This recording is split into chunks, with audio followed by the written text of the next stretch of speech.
guys, what's going on? Alright, so today is the day.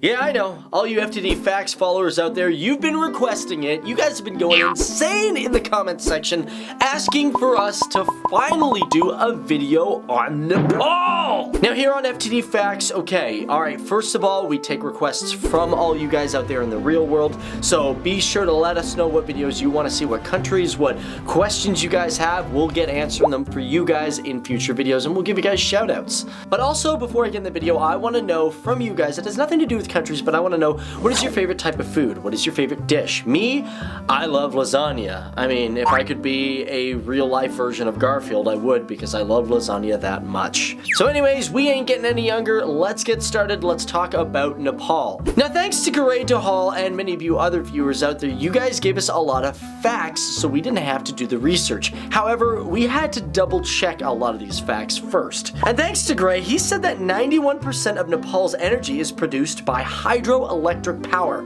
Now, for those who don't know what hydroelectric power is, it's where they use dams and water to power, well, your cities. Now, he says it's 91%, but I couldn't find an exact number on that, so I don't know if that's necessarily true. However, what I did find is that 76.8% of the population of Nepal does have access to power. And of that, I was reading that 16 to 23% of its electricity is imported. Now, the rest of that is indeed supplied by hydroelectric power. But however, in 2010, that meant that 12.5 million people didn't have access to electricity. And as a matter of fact, 76% of the entire population, whether or not they have electricity or not, they still use wood stove tops. Also, an interesting thing to note is that Nepal does not have any known oil, coal, or gas reserves. Now, like I said, a lot of their power is imported. Let's talk about their import-exports. Once again, this is another one of those countries that imports a lot more than it exports. Now, its exports equal $1.06 billion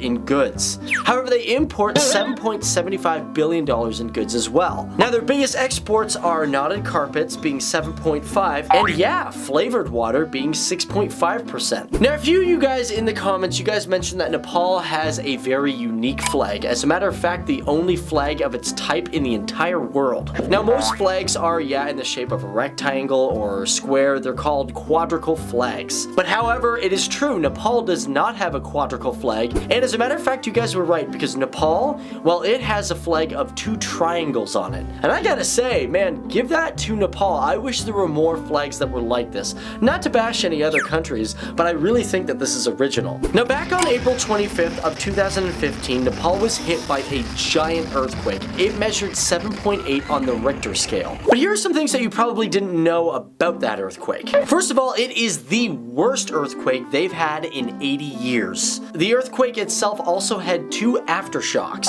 The first one measuring 6.7 on the Richter scale, and the 7 being 7.3. This earthquake affected 8 million people, with over 8,700 people being lost and 22,000 people being injured. And that was a really sad and unfortunate time for Nepal. And now, enough with the bad stuff, let's talk about something really good about Nepal. It is the oldest country in South Asia. Yeah, I know, crazy, right? But Nepal was founded in 1768, and this bloody country doesn't even have an Independence Day because it was never conquered by anybody. Now, keep in mind, in 1923, Britain declared its independence, but this is because the whole country was ruled by the Rana family, and they pretty much supported the Prime Minister. Nepal is also the first country to have the highest renewable water resources. That's right, Russia comes second, the United States and Canada come third and fourth. Now, this is according to a study done in 2011, where it stated that Nepal has over 210 cubic kilometers of renewable water. I guess that's why we get a lot of flavored water from that country. Guys, if you think Nepal is already a pretty fascinating place, hit that like button, because I'm pretty fascinated by it already. Oh yeah, and what am I talking about? Man, we always like to talk about the population of countries, and I feel like I've totally forgot that in this video. Nepal has over 27.8 million people. Now, keep in mind, Nepal only has a landmass of 147,000 kilometers square. And also, that study was done in 2013, so there's probably a lot more people nowadays. Now, here's another thing. When we think of Nepal, you guys probably think of this guy.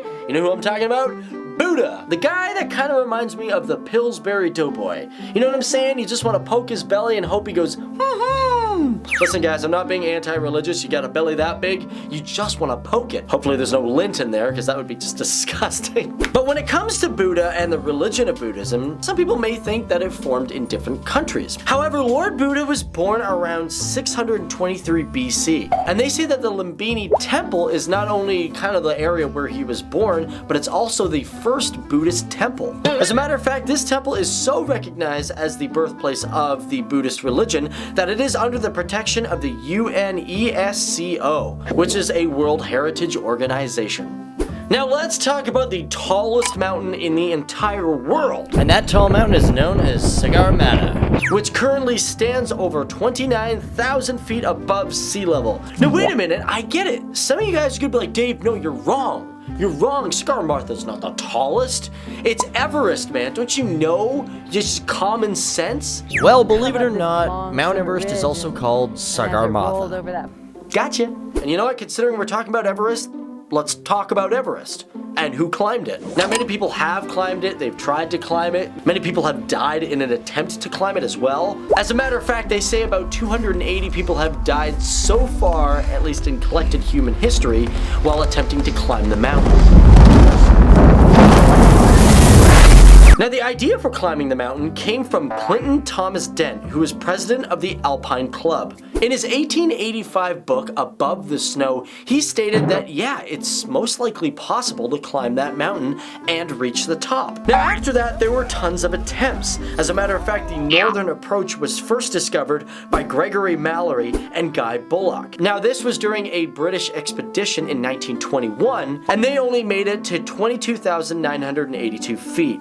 However, Edmund Hillary and Tenzing Norway were the first people to successfully climb to the top, and that was back in 1953. Gotta say, there's a lot of cool history on the attempted climbs and the successful climbs of Everest. But anyways, guys, that is just the tip of the iceberg for this lovely country. Thank you guys so much for watching. Nepal is one of those countries that, you know, most people just don't know about, so I'm glad I got the opportunity to educate you guys. But feel free to educate us. Let us know more facts about your countries. And if you guys want a future facts video, be sure to let us know down there in the comments below, just like these guys do behind us, you know? I know we haven't done facts on dogs yet, but we really like doing our countries. Yeah, but you know what? That's it for me. I'm gonna head out of this video, and I'm gonna get working on the next one, so I'll see you guys later.